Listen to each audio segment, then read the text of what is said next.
One of the things psychologists have done for the last 20 years, especially the social psychologists, is push this idea of self-esteem. You should feel good about yourself. And I think, why would you tell someone 20 that? It's like, you should feel good about who you are. It's like, no, you shouldn't.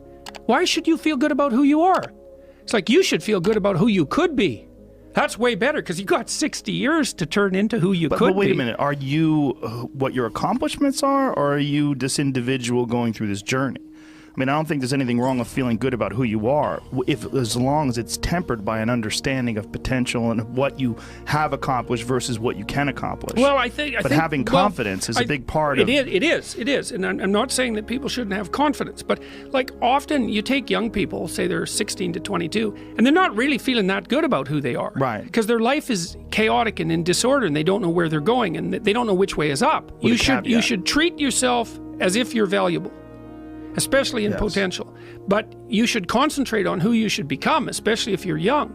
And so let's say you're miserable and nihilistic and chaotic and depressed and all of that now, and you have your reasons, you know, terrible parenting, abuse, all of those things. It's like, well, you should feel good about yourself. It's like, no, it's not the right message. Is that sorry, Jordan Peterson's voice is copyrighted, and we can't play it beyond a certain point. I will continue the rest of the video with my own voice. It's more like you should understand how much potential there is within. To set that straight, then you should do everything you can to manifest it out in the world, and it will set it straight.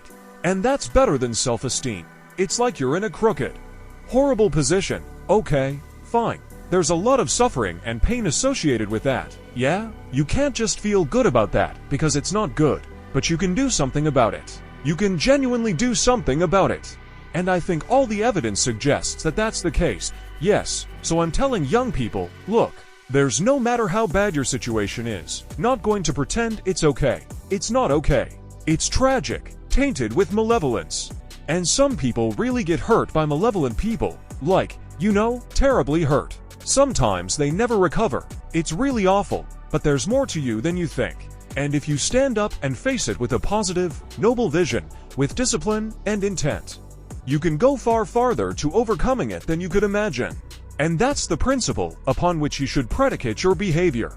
And I think that one of the things that's really nice about being a clinical psychologist is that this isn't just guesswork. Like, one of the things we know in clinical psychology, one is truthful conversations redeem people. Because if you come to a clinical psychologist who's worth his salt, you have a truthful conversation. The conversation is, well, here's what's wrong with my life.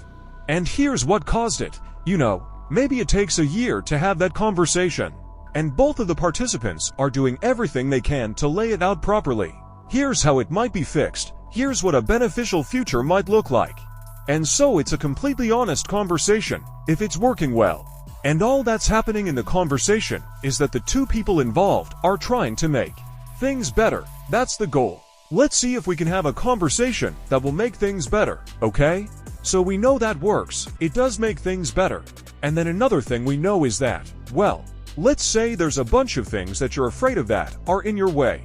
So you have some vision about who you want to be. Maybe you want to be successful in your career. So you have to learn to talk in front of a group. It's like, okay, well, you're afraid of that. No wonder you don't want to be humiliated. So, okay.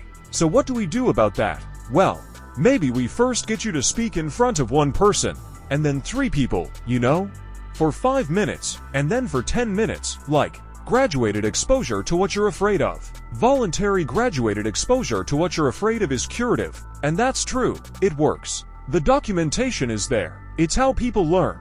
So, to tell people that if you confront the world forthrightly, if you speak the truth, and you expose yourself courageously to those things that you're afraid of, that your life will improve, and so will the life of people around you. Like, as far as I'm concerned, that's as close to undeniable fact as we've got. And it also dovetails nicely with the underlying archetypal story. If you're interested in Peterson's insights, be sure to subscribe to stay updated on his compelling and inspiring content.